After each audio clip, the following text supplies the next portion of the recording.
नमस्कार, हिंदी साधन चैनल में आप सभी का एक बार फिर से हार्दिक स्वागत है। आज के इस वीडियो में शिव शंभू के चिट्ठे नाटक को हम पढ़ने वाले हैं। इस नाटक के लेखक हैं बाल मुकुंद गुप्त। तो आइए इस वीडियो में नाटक के सारांश को पढ़ने के साथ-साथ इसके महत्वपूर्ण बिंदु को भी देखते हैं। इस नाटक के लेखक बाल मुकुंद गुप्त, इनका जन्म 1865 ईस्वी और इनकी मृत्यु 1907 ईस्वी में हुई थी। हिंदी के निबंधकार, पत्रकार के रूप में यह माने जाते हैं। इनकी प्रसिद्ध एवं चर्चित रचनाएं भारत मित्र का संपादन करते हुए सामने आई। वे अनन्य राष्ट्रभक्त पत्रकार थे। वे भारतीय संस्कृति के प्रबल समर्थक थे तथा विदेशी सरकार पर तीखे व्यंग करने वाले लेखक के रूप में प्रसिद्ध थे। शिव शंभू के चिट्ठे शीर्षक रचना व्यंग प्रधान निबंध है, जिससे अंग्रेजी शासन की निरंकुशता और भारतीयों पर किए गए अत्याचार, अंग्रेजों की शोषण नीति पर तीखे प्रहार किए गए हैं। अंग्रेज वायसराय लॉर्ड कर्जन पर करारे व्यंग लेखक ने यहाँ किए हैं। लेखक ने गूंगी जनता का मुखर वकील बनकर उन कठिनाइयों का वर्णन इस रचना में किया है जो अंग्रेजी शासन के दौरान उसे झेलनी पड़ रही थी। इस रचना में गुप्त जी की ओजस्विता, निर्भीकता, दृढ़ता तथा विनोद प्रियता देखते ही बनती है। इस निबंध में अंग्रेज गवर्नर लॉर्ड कर्जन को व्यंग का निशाना बनाया गया है। इस निबंध का सार निम्न शीर्षकों में प्रस्तुत किया जा सकता है। बुलबुल का शौक। अंग्रेज वायसराय लॉर्ड कर्जन को संबोधित करते हुए लेखक लिखता है, माय लॉर्ड, बचपन में मुझ भंगरी भांग का सेवन करने वाला व्यक्ति को बुलबुल का बड़ा शौक था। मेरे गांव के तमाम लोग बुलबुल बाज थे। वे बुलबुलें पकड़ते, पालते और लड़ाते थे, पर मैं शिव शंभू शर्मा इससे वंचित था। मैं तो केवल एक बुलबुल को हाथ पर बिठाकर ही प्रसन्न होना चाहता था, पर मैं ब्राह्मण कुमार था, मुझे बुलबुल कैसे मिलती? पिताजी को यह डर था कि यदि इस बालक को बुलबुल दी तो यह मार देगा और हत्या होगी, या बिल्ली ही झपट्टा मारकर उसके हाथ से बुलबुल छीन ले जाएगी और खा लेगी तो भी पाप लगेगा।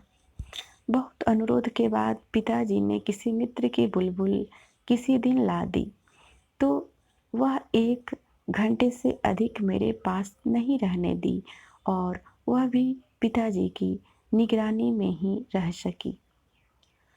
सराय के भटियारे बुलबुल पकड़ा करते थे और गांव के लड़के उनके 2-2, 3-3 पैसे में खरीद लेते थे, पर बालक शिव शंभू ऐसा नहीं कर सकता था। मन में अपार इच्छा होते हुए भी पिताजी की आज्ञा के बिना भला वह बुलबुल कैसे लाता और कहाँ रखता। इस कारण मन में उधेर भुन चलती। जंगल में उड़ती बुलबुल को देखकर वह फरक उठता और बोली को सुनकर हृदय नाचने लगता। बुलबुल का सपना। बुलबुल पकड़ने की नाना प्रकार की कल्पनाएं मन ही मन करता हुआ बालक शिव शंभू सो गया। सपने में देखा कि सारा संसार बुलबुलमय है, तो गांव में बुलबुलें उड़ रही है। घर के सामने जो खेल का मैदान है, उसमें सैकड़ों बुलबुलें उड़ रही है। वे सब बहुत ही नीचे उड़ रही थी। कभी कभी उड़कर उस बालक के हाथ पर भी आ बैठती थी। शिव शंभू आनंद मग्न होकर इधर उधर दौड़ रहा है। उसके कुछ साथी भी बुलबुलों को हाथ पर बिठाए इधर उधर दौड़ते फिर रहे हैं। आज उसकी मनोकामना पूर्ण हुई। बुलबुलों की कोई कमी उसे नहीं है। आनंद का सिलसिला वही नहीं थमा, अपितु उसने देखा सामने एक सुंदर बाग है। वहीं से बुलबुलें उड़कर आती है। वह दौड़कर वहां पहुंचा। देखा वहां सोने के पेड़ थे और उसके पत्ते फूल भी सोने के ही थे। उन पर सोने की बुलबुलें बैठकर गाती है और उड़ती फिरती है। वही सुनहरे कलशों वाला सोने का एक महल भी है, जिस पर बुलबुलें बैठी है। बालक 2-3 साथियों सहित महल पर चढ़ गया और अचानक वह महल बगीचा बालकों सहित उड़ गया। अब बुलबुलें उसी बालक के दिमाग से निकल गई और मैं कहाँ उड़ गया, माता पिता से दूर, इस विचार के आते ही सुख स्वप्न भंग हुआ और वह कुनमुनाकर उठ गया। सपना टूटते ही देखा कि वह अपने घर में है। कल्पना की उड़ान समाप्त हो गई थी। लॉर्ड कर्जन पर व्यंग। माय लॉर्ड, जब से आप वायसराय बनकर भारत में पधारे, तब से आपने बस बुलबुलों का सपना ही देखा है, कोई करणीय कर्म नहीं किया। भारत की जनता, जो आपकी प्रजा है, के लिए आपने किसी कर्तव्य का पालन किया? एक बार धैर्यपूर्वक इस बात पर विचार कीजिए। आपने पिछले 5 वर्ष के कार्यकाल में अपने नुमासनी कामों, दिखावे का काम के अलावा और कोई प्रजा हित का काम किया? आपने अपने कर्तव्य का ठीक ढंग से पालन नहीं किया।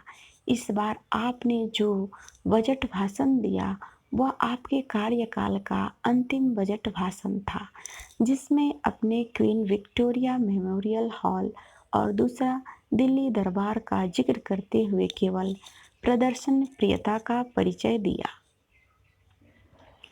दिल्ली दरबार का उल्लेख। आपने जिस दिल्ली दरबार को अपनी उपलब्धि बताया, भारतवासियों की दृष्टि में वह बुलबुलों के सपने से अधिक न था। जिस हाथी पर आप सोने की झूल और सोने का हौदा लगवाकर सवार हुए, वह अपने कीमती सामान सहित जिसका था उसके पास वापस चला गया। आप भी जानते हैं कि वह आपका नहीं और दर्शक भी जानते हैं कि वह आपका नहीं। दरबार में जिस सुनहरे सिंहासन पर बैठकर आपने भारत के सब राजा महाराजाओं से सलामी ली, वह सिंहासन भी आपका न था। वह भी जहाँ से आया था वहीं चला गया। ये सब चीज़ें नुमाइशी थी। इन सब से आपको क्या हासिल हुआ? अकबर की इज्जत उनके गुणों से थी, न कि उनके तख्त से। आपको भी यह बात सोचनी चाहिए। दरबार समाप्त होते ही पंडाल तोड़ दिया गया। नुमाइशी चीज़ों का यही हश्र होता है। आपने स्वयं कहा था कि भारत के लोग यहाँ सदा रहेंगे, जबकि हम विदेशी कुछ दिनों के लिए हैं।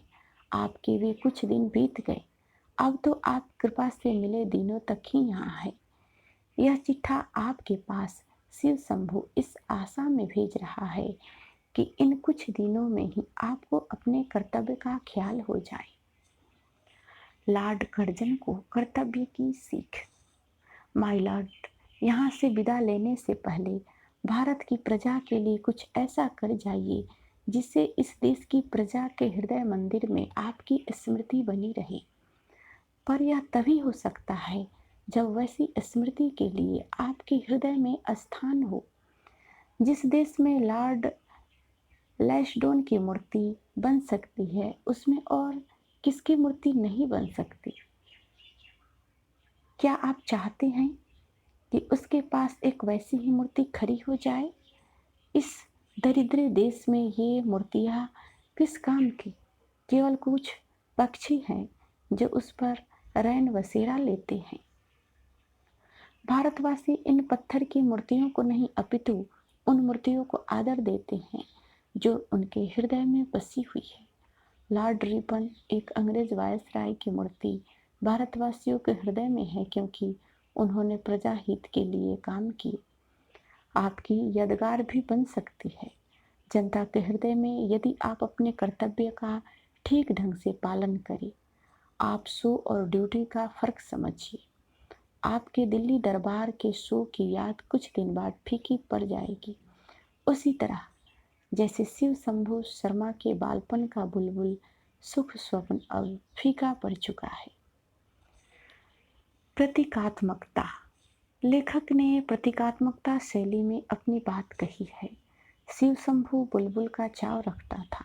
इस वास्तविक अर्थ है कि भारतीय जनता स्वतंत्रता पाने की इच्छुक थी, लेकिन अंग्रेज शासक यह कहकर उनकी स्वतंत्रता पाने की इच्छा को ठुकरा देते थे कि तुम लोग स्वतंत्रता की रक्षा नहीं कर पाओगे। पता नहीं कब कहाँ से आकर कोई दिल्ली विल्ली चालाक और शक्तिशाली देश उस बुलबुल स्वतंत्रता को अपना निवाला बना ले। अंततः भारतवासियों का यह सपना फीका पड़ गया। लॉर्ड कर्जन को संबोधित कर इन चिट्ठी में लेखक ने अंग्रेज सरकार की अनीति का खुलकर पर्दाफाश किया है। लेखक का मत है कि लॉर्ड कर्जन ने प्रजाहित का कोई ऐसा कार्य नहीं किया जिसकी सुखद स्मृति भारत की जनता के हृदय में चिरकाल तक संचित रहे। लेखक ने व्यंग्यात्मक लहजे में अपनी बात कही है तथा उसके वक्तव्य में निर्भीकता, देशभक्ति एवं विनोद वृत्ति साफ झलकती है। तो आज के इस वीडियो में इतना ही। अगले वीडियो में मिलते हैं। तब तक वीडियो देखने के लिए सभी को बहुत बहुत धन्यवाद। अगर आपने अभी तक हिंदी साधन चैनल को सब्सक्राइब नहीं किया है तो सबसे पहले इसे सब्सक्राइब कर ले। धन्यवाद।